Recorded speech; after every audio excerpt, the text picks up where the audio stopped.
Hello po sa inyong lahat. Isang magandang umaga po sa inyong lahat. Ngayon po ay 25 ng Abril 2026 anyo at ang oras po ngayon dito sa Los Angeles, California ay alas 7:35 ng umaga. Araw po ngayon ng Sabado o Saturday. At nais ko po mag-vlog mga kababayan, mga minamahal, direct po dito sa Los Angeles, California ay patungkol dito sa napansin ko lang naman at marami rin na nag-comment sa YouTube na sa isang araw, dalawa ang pangyayari na talagang ewan ko kung matatawag natin ito na dishonor.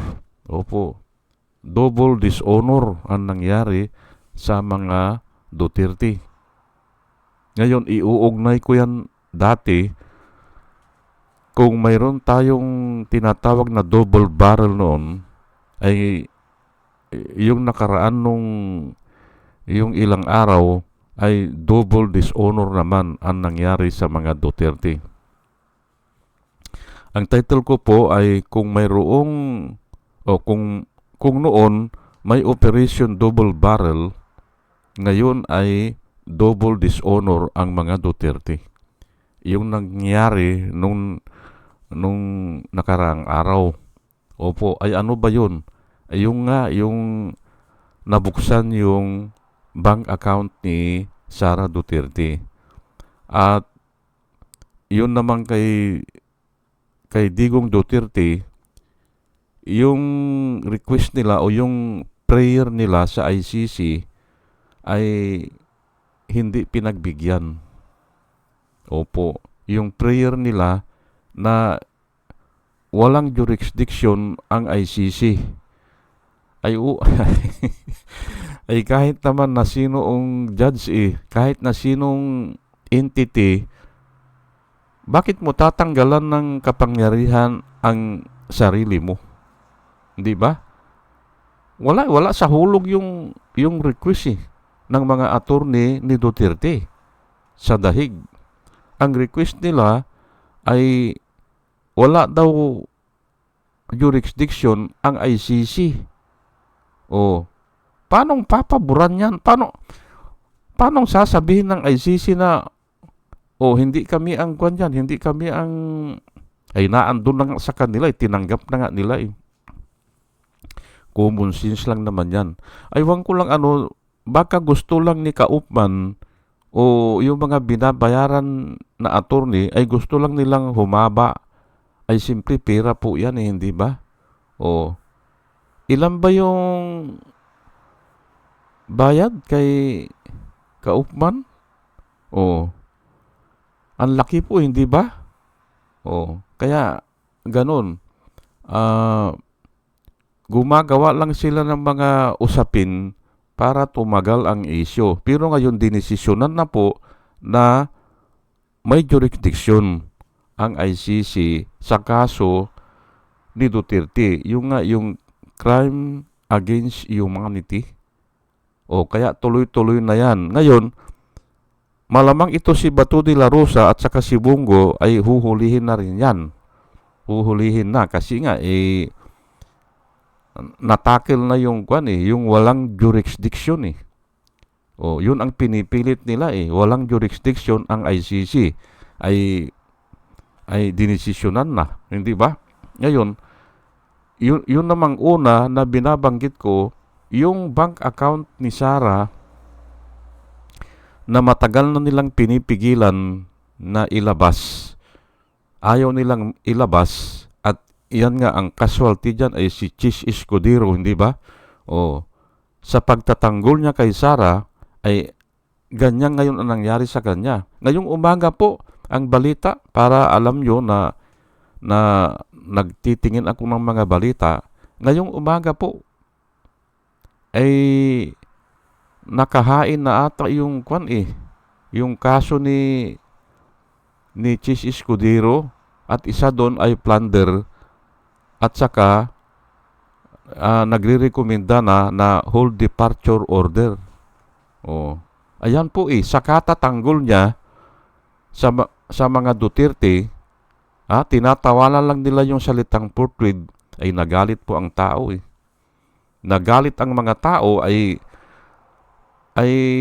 ito po masasabi ko sa inyo, ang akala kasi nila yung paglabag siguro sa batas ay yun lang 10 utos. Hindi po.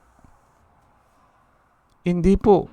Ang paglabag po sa batas na kinumpirma ng mga tao o dinesisyonan ng mga tao o nagkasundo, honor po ng Diyos yan.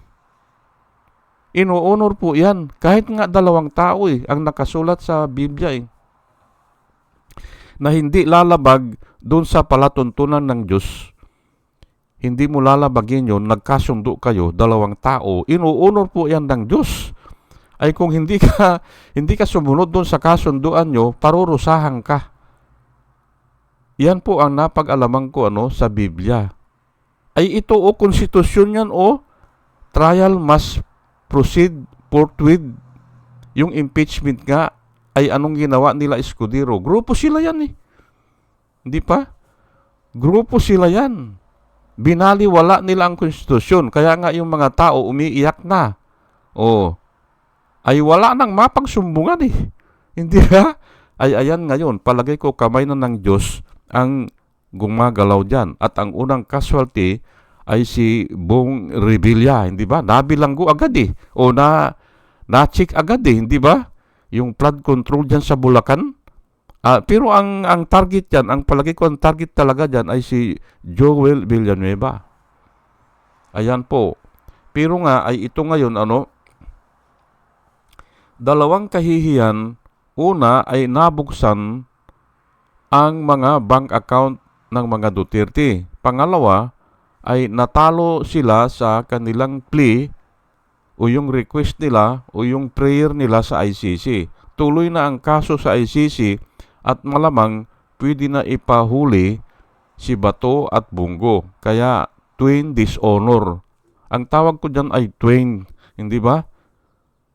Kambal na dishonor yan. Hindi ba? Ay minumura kasi nila ang Diyos hindi ba? Sinabihan ni Duterte, nagmagaling kasi Nagmagaling si Duterte at pinalakpakan pa ng mga tao. Akala niya siguro ay yung pumalakpak doon ay simpre, sinasahuran ng gobyerno po yan yung mga audience niya. Kaya papalakpak talaga sa kanya. Pero clever po ang tao Maaring pinalakpakan siya, maaring sumigaw pa ng pinuri pa siya, hindi ba? Pero yung puso ng mga tao ay wala doon. Hindi ba? Mapandayang tunay Sa lahat ng bagay, ang sabi po ng Biblia, sa lahat ng bagay, ang puso ng tao ay mapandayang tunay. Sinong nakakaalam? Hindi ba? Wala Diyos lang nakakaalam.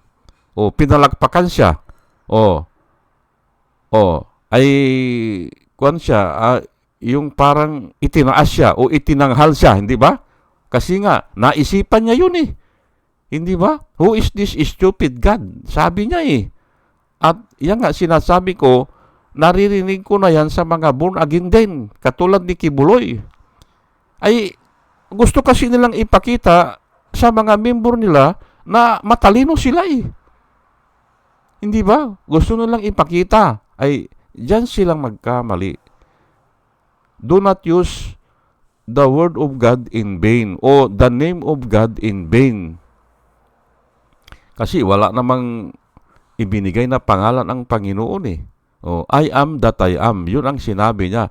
Pero nga, huwag mong gagamitin siguro yung mga salita niya sa mga walang kwentang bagay. Hindi ba? Ay ito po ang isishare ko sa inyo. Although na marami akong nakikita, mga kababayan, mga minamahal, na ang talakay nila dito, itong twin dishonor, ang talakay nila dito, nag-uumpisa sila sa for whatever you sow, kung ano ang iyong itinanim, yun ang iyong aanihin. Na pwede rin yun, isang approach yun. Pero ako naman, ang i-approach ko dito ay yung minura niya ang Diyos eh. Hindi ba? Isaiah 42 verse 8, I am the Lord, and that is my name. I will not yield my glory to another or my praise to idols. Yan po ang sinabi ng Panginoon sa pamamagitan ni Propeta Isaiah. Ang sinabi niya ay, ako itong Panginoon mo, ay yan ang aking pangalan, at hindi ko ibibigay ang aking glory sa iba. I will not give my honor to another. Ayan po. At or my praise to idols. Pati yung mga papuri. Hindi ba? Yun po hindi ba? Ay kaso nga, ay si Duterte gusto niya, siya ang pinupuri, hindi ba? Pinalakpakan siya At ito masasabi ko dyan, yung mga tao na pumalakpak doon, kasama yan. Kaya nga lang, ay siguro, minor lang ang parusa sa kanila. Pinalakpakan nila yung ganun. Who is this stupid God? Aba, delikado po yan. Kaya nga lang ay minor lang. Pero ay basta paparusahan yan. Alam ko yan. Tignan nyo po ang nangyayari kay Chis Escudero ngayon. Hindi ba? Yang mga grupo nila. Hindi ba? Malamang kasama siya dun sa pumalakpak Unaan dun mo siya o hindi ko alam. Pero ay harap-harapan na po na pinapakita. Suportado niya ang Duterte Kaya lahat ng sumusuporta sa Duterte at si Duterte naman ay dinidishonor ang Diyos. Hindi ba? Kasama kayo dyan. Ito po Exodus 20 verse 3 hanggang 5. You shall have no other gods before me.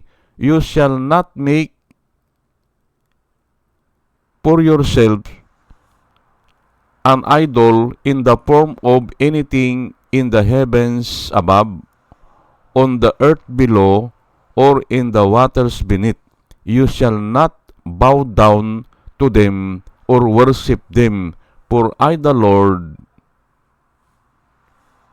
your God, am a jealous God, visiting the iniquity of the fathers on their children to the third and fourth generations of those who hate me.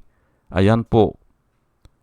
Ay, kaya ko kinuha ito, ang nakasulat po dyan ay visiting the iniquity.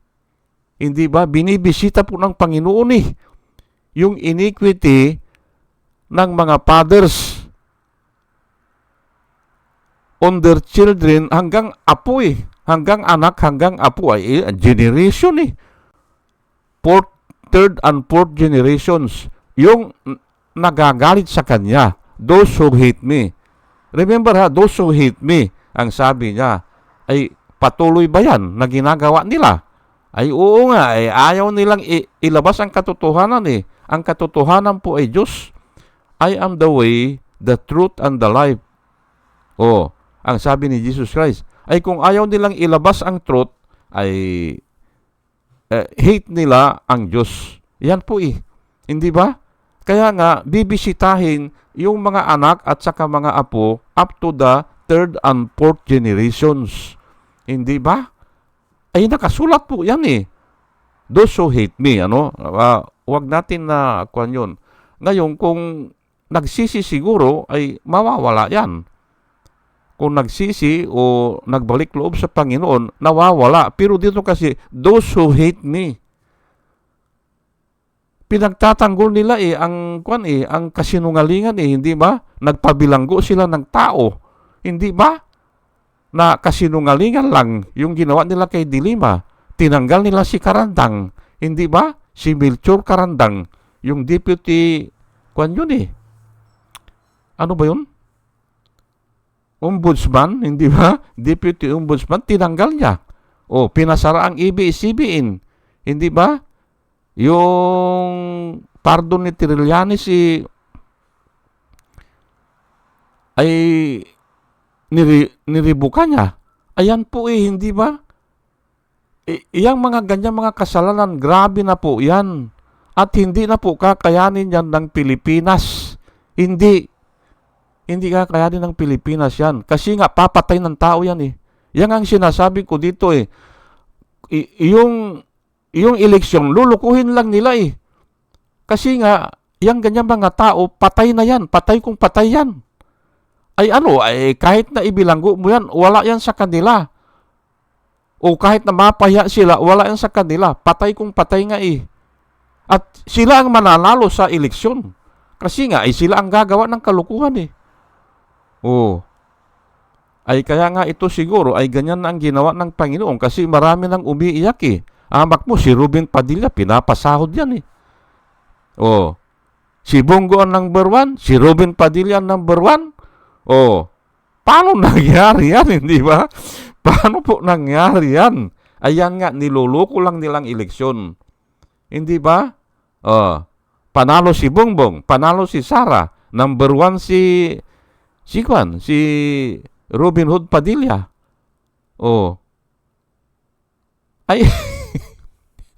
Kalokohan na po yung ganyan Hindi ba? Paano magiging number 1 yan na walang alam yan?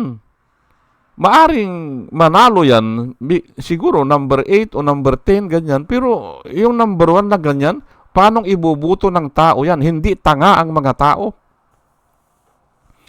Para maging number 1 yan. Niloko lang nila yan. Hindi ba? Kaya nga sa susunod, wag ng vote counting machine ang bibilang. Ay hamak mo, ang nagpadala ng boto yung locally connected sa server ng COMELEC. Locally connected or privately connected or naandun lang sa compound. Private nga Nasamantalang ang vote counting machine natin ay public IP address. Kasi nga magpapadala. Kahit na nasa Pasay yung school o nasa Quezon City, nasa Caloocan, o kahit na andyan sa Maynila, dadaan ka ng internet. Kaya public IP address.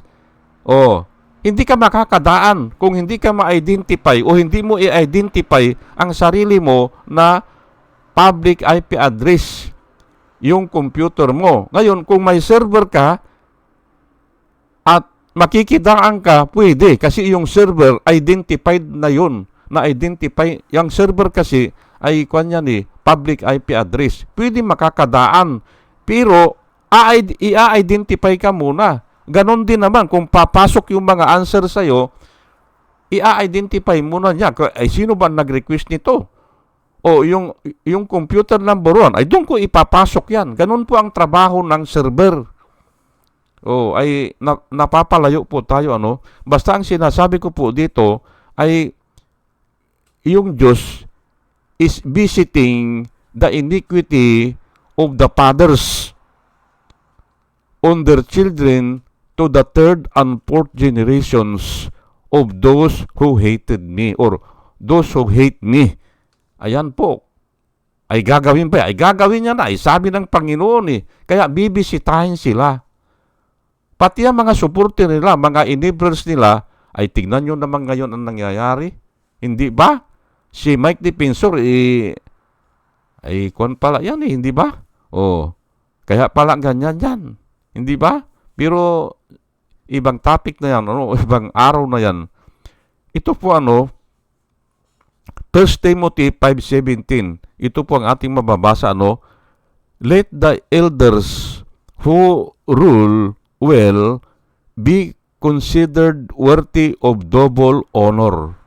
Ayan po ay ngayon ko lang ginamit ito Kasi nga ang topic ko ay yung honor Double dishonor ang nangyari sa kanila.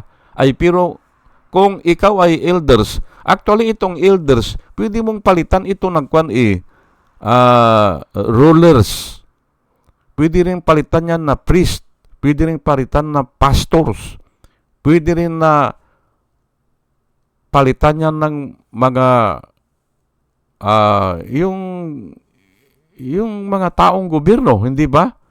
Na yung mga taong gobyerno na nag-rule sila, mga rulers nga ito rulers o mga king o mga judges, di ba? Noon yung king at saka judge, iisa na yan let the rulers who rule well be considered worthy of double honor. Hindi ba? Double honor Kung tama yung ginagawa mo, kung okay o yung yung hindi ka nang luloko o basta rule well, be considered worthy of double honor, especially those who labor in preaching and teaching. Ayan po Pero bakit ko po kinuha ito? Kasi nga ay worthy of double honor yung mga tao na naglalakad ng katotohanan. Ayan po, double honor po yan. Ay ano po yung double honor? Ni-research ko po yan, ay hindi naman yung doble ang sahod mo. Hindi naman ganun po. Hindi naman na compensated ka o ang party mo ay doble. Hindi po ganun. Ni-research ko po yan. Sa sa tradition ng Jewish o diyan sa Israel, halimbawa sa magkakapatid po ay ito ay hindi ko naman sinasabi na lahat ganun o lahat ganito. Pero nag-research po ako ay hindi ako mapakali kasi yung double honor ay ano ba yan? Ang double honor po, kung 7 kayo magkakapatid, hahatiin nyo po yung yung kayamanan o yung lote o yung lupa, hahatiin nyo, 7 kayo, hahatiin po yan ng 8. Ayan po ang napag-alaman ko. Pero hindi naman siguro lahat ganyan hahatiin nyo ng 8. Ay bakit isaan ibibigay yung pang-8? Ay 7 lang kayo. Yan, anong katanungan ibibigay doon sa sino ba ang lumalakad ng lupa o sino ba ang umaasikaso o sino ba ang humaharap sa mga asunto kung nagkakaroon ng sigalot sa boundary ganyan o may kumakamkam, siya ang humaharap. Kaya yung pang-8 parte ibibigay sa kanya para gagastusin niya sa asunto. Yan po ang napag-alaman ko. Kaya double honor. Hindi yung doble ang kanya, hindi. Yung pang-8 na parte, ibibigay sa kanya. Ayan po i-share ko lang po sa inyo let the elders who rule well be considered worthy of double honor. Ayan po. Yung pang-8 na parte ibibigay sa kanya, kaya parang doble yung nakuha niya. Pero actually hindi kasi pang-8 lang Hindi ba? Divided by 80. Hindi divided by 7. Yung piece of land. Ganyan po especially to those who labor in preaching and teaching. Itong preaching and teaching, yung nagsisiwalat yan ng mga katotohanan ay nakalagay dyan, nangangaral o nagtuturo, hindi ba? Kaya nga ngayon, tignan nyo po si Trillanes. Ang daming pumupuri sa kanya kasi nga double honor yang ganyan Hindi ba? Sige po at hanggang dito na lang po at yun na nga sila Duterte naman ay double dishonor. Ayan po ang nangyari sa kanila. At palagay ko tuloy-tuloy na yan at mayroon ka nagsasabi ngayon na baka tatakas na yan Opo, si Sara Duterte kasi wala na at yung mga attorney niya wala nang maisalita Wala na Ay paano mong lalabanan yan? Isiniwalat na lahat, hindi ba? Ang laban lang nila, yung sinasabi ng mga DDS na palagay ko mga machine. Yung nagbablog dyan, ay isa lang yan siguro. Pero mayroon siyang machine. Ganun po yan Kasi nga, wala naman akong mabasa na katuwiran. Wala Nung isang araw, binasa ko kalukuhan lang ang mga pinagsusulat Opo, kalukuhan at wala sa kwan eh, wala sa